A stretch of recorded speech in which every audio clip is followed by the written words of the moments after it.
Hi there, this is Unmesh from PiXimperfect, and today we're gonna learn how to create a composite, match a composite, take this car and put it in a completely new background. It's gonna be fun, so without any further ado, let's get started.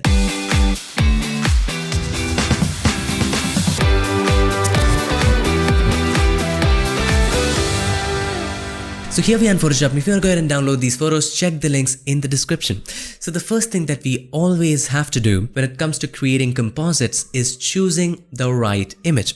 So I took some time and chose these two images. I'll tell you why.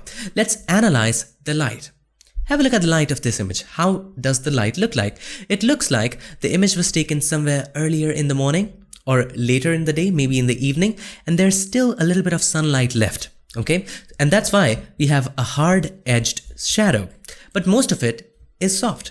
Have a look at the trees. Trees have no shadow at all. They're very, very soft. So overall, it's a soft light. Why? Because of the trees. In this image as well, the light is soft. So what is hard light and soft light? Hard light produces hard shadows and soft light produces soft shadows. What do we mean by that? If you go out, 12 noon, okay, sun is right at the top of your head. It's not a cloudy day, it's scorching sun. How's the shadow look like? Look down. How does the shadow look like? It's a hard-edged shadow, dark shadow. And that's when we can say that sun is throwing off hard light. Similarly, if you go out in a cloudy day, overcast weather, how does the shadow look like? It's very, very soft. Sometimes it's very difficult to even see it, right? That's when we can say the sky is throwing off soft light. And that's all the difference is. So if you have a look at it, there's no harsh shadows. So the light is very, very soft in this case as well. In this case as well, the light is soft. So the first thing to look for when creating your own images or choosing images for a composite is the direction of light. Make sure the direction of light in both of the images is the same or can be altered. Maybe the direction of light in the second image is from the left, so you can just flip it, okay? If the direction of light is at the top, it becomes difficult to flip. So make sure that the direction of light can be matched. In these cases, the light is so soft, so the direction of light really doesn't matter. It will match. Secondly, look at how hard or soft the light is.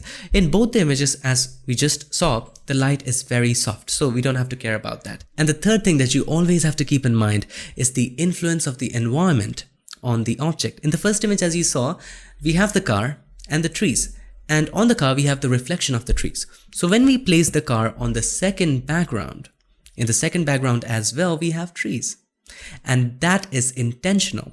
That's why we chose it, so that we already have a reflection of trees on the car, and if we put it on a street, that will look strange. If we put it beside buildings, it will look very strange. So make sure that the environment has to be kept into consideration. Other things like color and the brightness can be matched. Let's begin. The key to making a great composite is creating the best selection. And when it comes to hard edges, the best way to make a selection is using the pen tool. Now, I would highly recommend you to watch this video. This is a complete guide to the pen tool that will allow you to master the pen tool in 30 minutes. Of course, the mastery will come with practice, but you will know everything that you need to know about the pen tool in this video. So check that out if you do not know about the pen tool. All right, let's start making the selection. Let's zoom in, okay? And let's use the pen tool. Click on the pen tool or press P, which is the shortcut for the pen tool. And let's start somewhere. So let's create a point over here and click and drag it up. Always try to stay inside. Don't go outside, or do not be on the line. So do not select like this. Don't be on the line. Why? Because later when we blur the edges, halos will start showing up. The road will start showing up. So it's better to stay inside and then move forward from here. So slowly and gradually, and the best part about the pen tool is that you can edit the points after the fact. So you can hold the control or command, you can change the points, you can change or modify the handles, you can do anything you like, right? So you can just make blunt selection and then refine it later. Whatever your style is, you can just move forward. And this is one of the cleanest ways of making a selection when you have hard edges. Okay, doesn't work good with hair or other fur, something like that, but when you have hard edges, this is the way to go. Okay, see, here we have a sharp turn. So how do we make the sharp turn? hold the Alt or Option and click on this. That way we will be able to make the sharp turn. Similarly over here, have a look. If we just simply click, you will have this round, which we don't want. So here's what I would do. Before clicking here, hold the Alt or Option and click on this once. This breaks half of the handle in the direction of the path, and then you can make it. Similarly over here, hold the Alt or Option, click on it again. It breaks, it just takes away the handle from the right hand side or in the direction of the path, and you can just begin to click here and go forward. Now, I'm not going to bore you with a complete selection. I already have made the selection for you. So if I go to the paths, I have this saved, the car selection. Now, how to save a path? Very easy. The path that we are working on is called the work path. And if you want to save it, simply rename it. And we will name it anything that we like, just car trial. Okay. Now it is saved.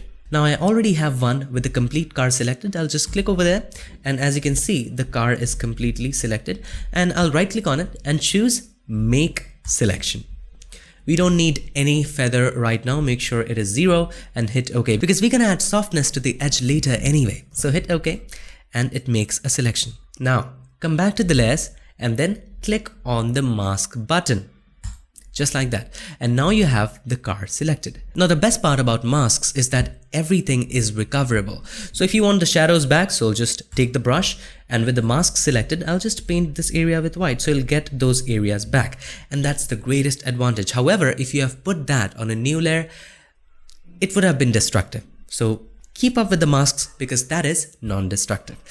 Now just drag it and drop it on that document, just like this. And here you have it ready. Now let's resize it and place it in the right place. But before we do that, let us determine which is the right place for this car. Let's turn this off and let's create a new layer. And I'm just drawing a few couple things, just scribbling something. All right, let's have a look at this. So this area is out of focus. This area is blurry and the car is sharp. We cannot place it over here. Okay. This area is somewhere we can place it. This area is sharp, this particular area. We can place our car here. We can place it here as well. But if we place it here, the direction is opposite. You see, the direction is this way. Okay. But the car, have a look at the car. So the car is in this direction. So we cannot put it over there. So this is going to be the right place for the car. Let's just delete it. And let's resize the car and place it over there. Press Ctrl or Command 0 to fit the canvas to the screen, and then press Ctrl or Command T and hold the Shift key. Drag it from the corners to make it smaller in proportions. If you hold the Alt or Option along with it, it will make it smaller from the center, which is cool, right? This size is okay. Let's zoom in quite a bit and place it in the place where we decided it to place. Okay, this looks good. Let's rotate it a bit and make it a little bigger, like that. Bring it to the side, and there we go, something like this, and it looks fine.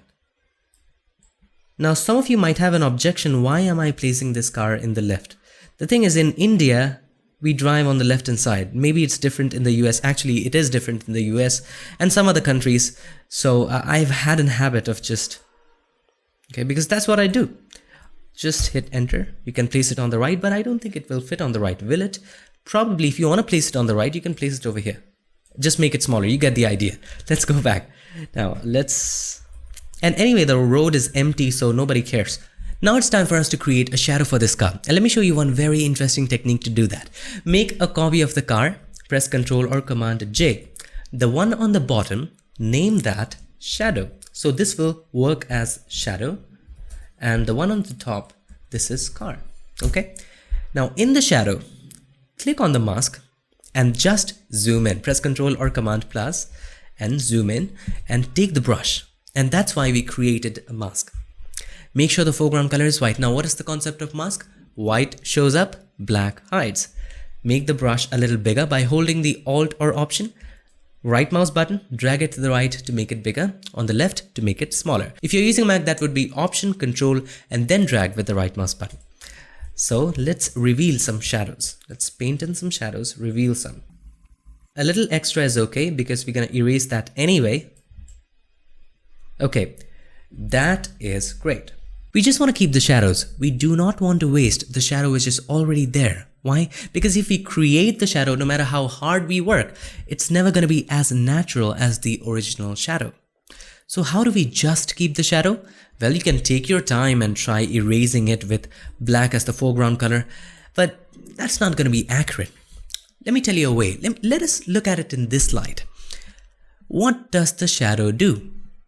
It makes things darker. So if I hold my hand over here, and if there's a light, it will make that area in the table darker. No matter how dark the table is, the shadow will always be darker than the surrounding areas. Okay, got that? What if we say to Photoshop, keep everything which is dark and hide everything which is bright, as you can see in this case. And we can do that by using blend if. So double click on the right hand side of the layer and take the slider of the current layer from right to left. Just like this. As we do that, the bright areas are going away.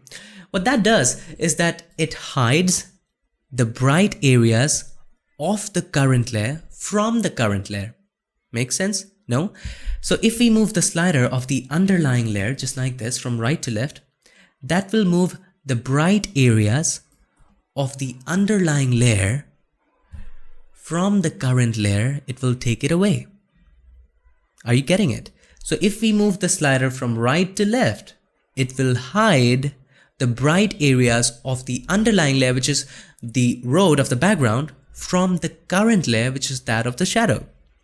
However, if you move the sliders of this layer, it will take away the bright areas of the current layer from the current layer. Just like this. Just play with it and you'll understand it if it's not clear to you. This is okay, but this is very harsh. This is perfect selection. So hold the Alt or Option, click on the slider, this splits the slider and makes the transition smooth like that. Okay, that looks wonderful. And okay, that looks really nice. Now once you're satisfied with this, hit OK. And there you go, you have the shadow. But have a look at the shadow, it has some texture in it. Why do we have the texture? If you go back to this previous image and let's turn off the mask, this road already had some texture. So the shadow brings with itself some texture and we don't want it. How can we get rid of it? Simple as well, just blur it out. Select the shadow layer, go to Filter, Blur, and then Gaussian Blur. And stop at just at the point where the textures go away. If you go too far, you will see a halo effect. You don't want that, okay? So stop at just the point where the textures just go away. Okay, 1.8, that is good. I'll go with 1.6, hit OK, and that looks pretty nice. Control or Command 0 to fit the canvas to screen. Now we have created the shadow and the car. Now we need to match the lightness and the color. And here's how we do it. Create a group of both of them because we want to apply the adjustments both to the shadow and the car, because if you have a look at the shadows in the background, they are pretty faded. They are a little brighter, but have a look here. It's very dark, punchy. So whatever adjustment that we're going to apply to this, we're going to apply it both to the car and the shadow, because we brought the shadow as well from the previous image. So hold the Control or Command, select the other one, and then press Control or Command G to make a group. And you can name it whatever you like. I'm going to name it Car Total. All right. The first thing that we need to match is the lightness or the brightness, and we can do that using curves. So let me show you two approaches to do that. Create a curves adjustment layer, click on the adjustment layer icon and choose curves. Okay, as simple as that. So suppose you want to make the car darker, you would make it darker just like this. Now it affects both the car and the background. How do we tackle that? By creating a clipping mask. So click on the clipping mask button. This creates a clipping mask. So whatever you do, it just affects the car. The other way of creating a clipping mask, let's break it, is holding the Alt or Option and click on the line between these two. It also creates a clipping mask. So that's approach number one. Let me show you approach number two. So instead of creating a clipping mask, what if you took it down just like this, you put the curves and the car total inside of a larger group. So hold the Control or Command, click on this one, press Control or Command G. Okay, now change the blend mode of the group from pass through to normal. And when you do that, it does not allow the adjustment layers to pass through the group. So whatever you do inside of this group will just affect the car. Or in other words, whatever you do inside of this group using adjustment layers will be limited to the elements inside of the group. That's just an easier way to work with it and keeps things a little organized. Okay, so we can name the whole group car with adjustments. I'm just messing up the spellings. Adjustments. Kind of, it's difficult to work with the mic and just move the hand around. Oh, all right. So let's go back to the curves and let's make it a little darker because the background is a little darker. Let's zoom out and then let's match, first of all, the lightness. This looks good. Don't worry about the punchy tone. We can work on that later, and too much of saturation, we can reduce that later. Just focus on the brightness. Now let me show you a tip that will help you just focus on the amount of light. And here's how to do it. So create a new layer all the way to the top, a solid color adjustment layer. Click on the adjustment layer icon and choose solid color. And choose any neutral color that you like, white, black, gray, whatever. Just make sure it is neutral and hit OK. Put it at the top. And change the blend mode of this one to color. If you have watched my previous tutorial on check layers, this technique is present in that tutorial. This really helps you check the amount of light. Okay, now come back to the curves and work on it. Now you can just focus on the brightness. So if I take it down, it's matching pretty well. Like that. Not too much, just a little bit. And that is okay. Now you can turn this off, you can just delete it. It doesn't really matter. So we have matched the lightness. Let's name it. Double click on the text and you can name it anything you like. Brightness, lightness, luminosity. I'm going to name it lightness or light. Okay. All right. We have matched the brightness. Now let's match the color, and we can do that using curves as well. Click on the adjustment layer icon and choose curves again and create a curves adjustment layer, and let's name it color. Okay. Now we will work with channels. Keep in mind the lefts are the darks and the rights are the brights. So if you want to increase the reds, let's go to the reds. In the bright areas, you will click and make a point on the right, drag it up to increase the reds in the bright areas. If you want to decrease the reds in the dark areas, you'll make a point on the left and take it down. Now all we have to do is to analyze the colors of the background and try to match the car with that of the background. Okay, so let's try taking the reds down. Let's see how that looks. Try taking it up. It's matching. Maybe we will increase the reds in the highlights and take it away from the dark areas, as there are less reds in the dark areas in the background. So let's keep it this way. It looks nice. Now let's move to greens. As you can see, there's lots of greens in the car and we need to get rid of that. So let's take greens away from the dark areas and that's gone. Now let's come to blues. Let's try increasing and decreasing it. So if we decrease it, it looks nicer. I don't know why. Decrease the reds, blues, sorry. Not too much, just a little bit. And have a look at the before and after. So this is the before, this is the after. Matching the color. So before, after. Let's zoom in and let's recheck it. Is the colors actually matching or was it not required? Let's go a little bit. Let's go to the reds and let's increase the reds a little bit. Now the colors are matching, but it's getting a little too saturated. We need to decrease the saturation. And then we can come back to this one. So create a hue saturation adjustment layer. Click on the adjustment layer icon and choose hue saturation. And take the saturation to the left like that. Maybe to this number. Now let's get back to color and work these channels. We will increase the reds a little bit and we will decrease the reds on the shadows. Just like that, okay? And then come to the greens. Of course, we need to decrease the greens. All right. Blues, we can adjust it the way we like it. Let's make it subtle and it looks nice. Now we have matched the color and the lightness. We also matched the saturation. Now if you have a look at this image, press Ctrl or Command 0 to fit the canvas to screen. It's a lot punchier, which means there's a lot of contrast in here. if you look at the shadows in the background, it's faded, right? It's not very dark as this shadow over here.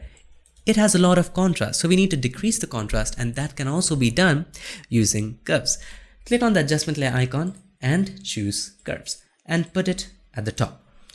Now, how do we decrease the contrast? Let's first understand what is increasing the contrast. Increasing the contrast is actually making the brights brighter and the darks darker. That's what it is. So this would be increasing contrast. Brights brighter and darks darker. But we need to decrease the contrast. Decreasing the contrast is making the brights darker and the darks brighter. As easy as that. So first of all, let's try to match the shadow of the car with that of the background. So let's take it up just like this. It's too much. Let's find the perfect spot. Now that looks wonderful and it fits with that of the background. Let's make the brights a little darker, not too much, a little. Make the brights darker from here. Make the darks brighter, just like this. And that pretty much does the job. Press Ctrl or Command 0 and let's have a look. Before, very punchy. After, it really does help the image match with that of the background. You can play with it as much as you like. I'll leave it at that, and it really looks wonderful. Now the car pretty much fits with the background, but before you give it a green signal, zoom in and have a look and you'll find something. Let's zoom in, and this is very crucial when matching composite. Have a look at the background. The background has a lot of noise, and the car is super clean. Also, the background is a little blurry, even in the sharpest areas, and the car has a lot of details. It's tack sharp. It seems like both of them were taken with a different camera, which they actually were, but we need to make it look like both of them were taken with the same camera. So there's a tool in Photoshop that will allow you to blur it out a little bit and add noise at the same time. And here's how to do it. Let's open up the car, select the car layer, and then convert that into a smart object before we apply the filter, because we might have to change the values later. Go to Filter, Convert for Smart Filters, and hit OK. Now you already guessed what am I gonna apply? Go to Filter, Blur Gallery, and then Field Blur. Now it's so much blur, we need to match the blur of the car with that of the background. So let's decrease the blur. Okay, let's move it, and let's increase it just a little bit, not too much. How does 2 pixel look? Is it too blurry? I think it's too blurry. Okay, let's 3 pixel, it's very blurry. Let's apply 1 pixel. Now it's matching, it's pretty good. Let's try 1.4. No, it just shows up integer values or just numbers, doesn't go decimals. Okay, now let's add some noise to it. Let's increase the amount. Down here beside effects and motion effects, you have noise. Increase the amount. Make sure it matches with this. So kind of pretty much matching. Let's decrease the size. No, let's keep the size this way. Let's decrease the roughness. As you can see, it's very nicely matching with that of the background. Okay, that looks great. And we don't want noise in the highlights, so we will decrease this slider so that it looks natural. Okay, at this point over here, it's not matching so much, so let's decrease the amount like that to this point. Is it matching at the top? Not so much, but that's okay. We have to find a balance. Okay, that is looking pretty good, not very bad. Is it matching with this? Yes, it is matching. Let's decrease the size just a little bit. And yes, it's great. It does look great. Hit OK once you're satisfied. And you have applied the noise to the car.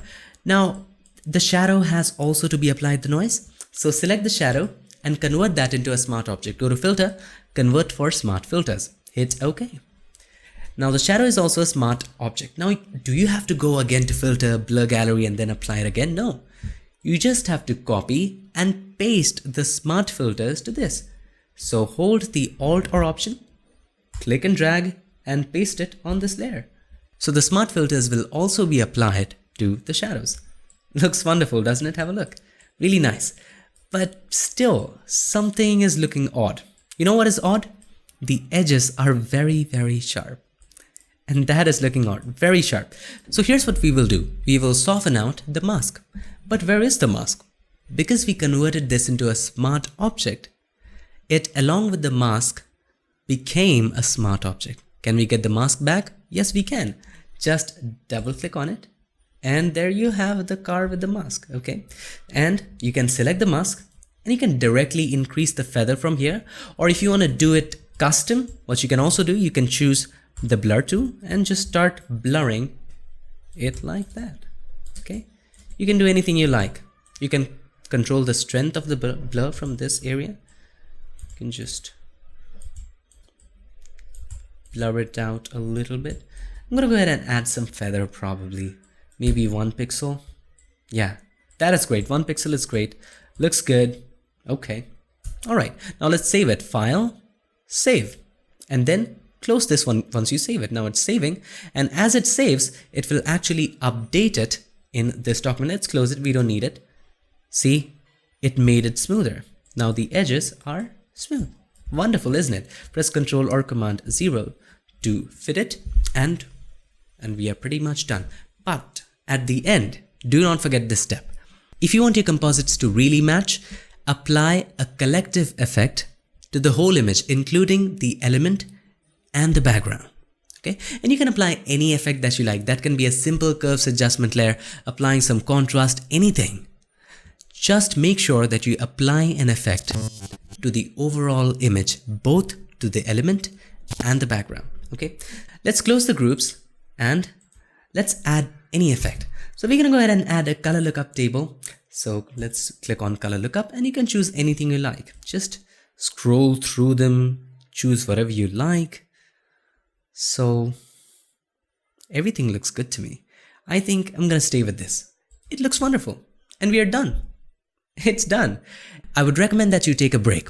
Go somewhere, eat something, and then come back to the image after a while. That way you will be able to spot the mistakes that you normally wouldn't find while editing the picture.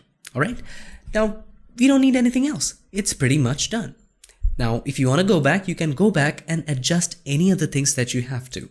So this is decreasing the contrast. Just double click on the icon to open up the properties and then just work on it. Hue, saturation, anything you like, you can always go back to all of them. Let's have a look at the before and after. So this is the before and this is the after with the car. Now, at this point, I think we might have to fade it even more. Let's go back to this one and add some more fade like that. Now it's matching much better. See how essential that was to take a break? So that's how you create a composite, match a composite in Photoshop step by step, and I showed that to you. Let's do a quick little recap. Before you select anything or start working on the image, it's very essential that you choose the right images. Make sure that the direction of light is matching or can be matched. So if the light is coming from the left, you can just flip it. You can just work it around. So make sure it can be matched. Make sure that the light is either soft or hard, both on the element and on the background. The third thing is also important, very important, is the influence of the environment on the object or subject. Okay, these three things should match and only then you proceed with it. To some extent that can be controlled probably by using dodging and burning, but make sure these three are pretty much matching. Then make the perfect selection, and that is the key to a great composite. Bring it in form of a mask. And we learned a new technique to create a shadow. We made 2 copies of it, the car and the shadow. Okay, and in the shadow we revealed the shadow and then using blend diff just kept the shadow. After that we made a group of them and made some adjustments. We matched the light, then matched the color, hue, saturation, and then matched the contrast. If you have to do it, do it. If you don't have to do it, don't want to do it, don't do it. And at this point again, I think I might want to make it a little darker. So always take a break. All right. At the end, always apply an effect, any effect that you like. It can be a simple contrast to the overall image, both to the element and the background. And do not forget to zoom in and look. You might have to match not just noise and the blurriness, but other properties as well. Just zoom in and have a look. And I found out that we needed to match the noise. And that's why we converted that to a smart object and applied the blur gallery field blur and added the noise and the blur as well together. And that's pretty much it for this video. I hope this video helped you, and if it did, make sure to give us a like, and also don't forget to subscribe, and not just subscribe, ring the bell so that you, my friend, don't miss a thing.